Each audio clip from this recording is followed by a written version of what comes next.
Hello po sa inyo mga ka-Jansky, kumusta po kayo? At ngayong araw na ito ay meron na naman po tayong bagong ibabahagi sa inyo na kung saan ito po ay mga simpleng paraan para mas lalo pang maka-attract ng good luck na yan sa saping yaman man o pananalapi. So bago po natin simulan ang anumang ritual ay nais ko naman pong i-promote sa inyo mga ka-Jansky para po sa mga gusto ng mga pampaswerte sa inyong mga trabaho, sa inyong mga negosyo, sa inyong mga career, or para po sa mga mahilig pong maglaro ng anumang uri ng sugal ay meron po tayong pampaswerte dyan. Para po sa mga interesado ay mag-PM lamang po kayo sa akin. Alam niyo ba mga ka-Jansky na ito pong asin ay marami pong gamit, hindi lamang po ito na ginagamit na sangkap sa pagluluto, pero ito rin po ay napakamabisa pagdating po sa mga pampaswerteng ritual or kung meron po tayong gustong i-manifest sa ating buhay, halimbawa po sa usaping pang pinansyal, na meron po kayong mga inaantayin or meron po kayong gustong ihiling na kailangan po ng amount ng pera, ay meron pong marami pong hadlang, marami pong mga delays, okay? So, hindi po natin alam dahil po sa mga negative energy sa ating paligid or meron po mga evil eye na yan na mga inggit po sa inyo na siya po nagiging hadlang para po sa inyong mga inaasam na mga like gusto nyo pong mangyari na makamit, okay? Yung mga wish. So, hindi po ito nangyayari dahil po dyan sa mga paligid natin or sa ating mga tinitirahan. So, alam nyo ba na napakasimple lamang po ang asin na pwede po natin itong gamitin, ipahid po natin ito sa ating mga kamay. Especially po mga ka-Jansky, kung meron po kayong mga mahalagang lakad sa araw na yan, so bago pa po kayo umalis, okay, pwede po kayong magpahid. Ipahid nyo po ito sa inyong kamay. Okay? So, buong kamay po at habang ginagawa nyo po itong pinapahid nyo po ito sa inyong mga kamay, ay kayo po ay mag-visualize, tayo po ay mag-concentrate kung ano po yung mga bagay na gusto nyo pong makamit, okay, yung inyong mga intention. So, dapat good intention lamang po mga ka-Jansky, inyong pakaisipin, okay? And then, dapat gawin nyo po ito between 6 to 8 a.m., okay? Dahil yung araw na yan or yung oras na yan ay mainam po na tayo po ay tumayo or magpumers na po sa bandang silangan na kung saan tayo po ay nasisikatan ng araw para masalo pang ma-activate ang energy nito. And then, pagkatapos nyo pong humiling, ay sambitin nyo po ang ating mantra. So, dapat i-claim, i-affirm nyo na po sa inyong mga sarili ang mga swerteng darating sa inyo. Dapat po tayo maging positibo.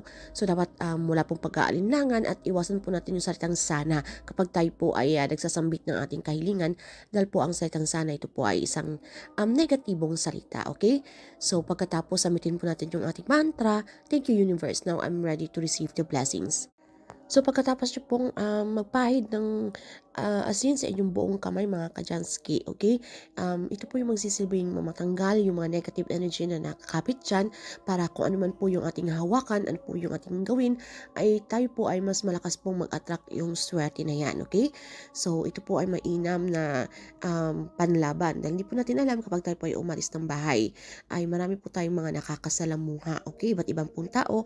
So, hindi po natin alam yung mga negative energy na yan, lalo pa ikaw kung weak po yung katawan na madali po makakapitan nito. So, talagang hindi natin maiiwasan yan. So, dapat meron po tayong panlaban dyan. At syempre, dapat ikaw po ay malakas ang inyong paniniwala para ito po ay mag-work sa inyo. Dahil hindi po ito lahat para sa sinuman na gumawa ng ganitong mga ritual ay nagtataka sila bakit hindi po gumagana sa kanila, hindi po nag-work sa kanila. Kasi po dito po ay pinapractice po natin dito yung law of attraction. So, dapat ay talagang positibo ka, malakas ang inyong paniniwala para mas talagang ito po ay mas lumapit, okay, ang swerte sa inyo. So, dapat meron tayong 100% trust, belief, and faith. So, ayun naman po mga ka-Jansky. Siguro nyo naman po ito sa umaga bago po kayo umalis ng inyong bahay, okay, between 6 to 8 a.m. So, kailangan nakaharap kayo sa bandang silangan na kung saan kayo po ay nasisikatan ng araw. So, kung meron po kayong mga katanungan o hindi mo masyadong naintindihan sa video na to, ay paki-comment na lamang po sa ibaba. And syempre, tandaan po natin mga ka-Jansky na yung ganitong mga pampaswerte ay kinakailangan po natin ng aksyon, pagpaplanong gagawin kung paano pa po tayo mas lalong umangat. So, kailangan tayong magsikap, tayo po ay magsipag para kung ano man po yung mas para sa mas makakabuti, okay, sa hinaharap.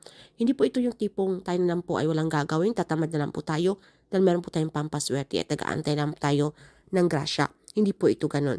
Okay, sabayin po natin ito ng pagsusumikap. Itong pampaswerte ritual, ito po isang gabay o inspirasyon lamang, okay, para mas lalo pang lumapit ang swerte na yan. So, ayun naman po ng mga ka-Jansit, maraming salamat sa inyo lang sa pagsuporta dito sa ating channel. I need to say bye now. Keep safe everyone. Bye mga ka-Jansky.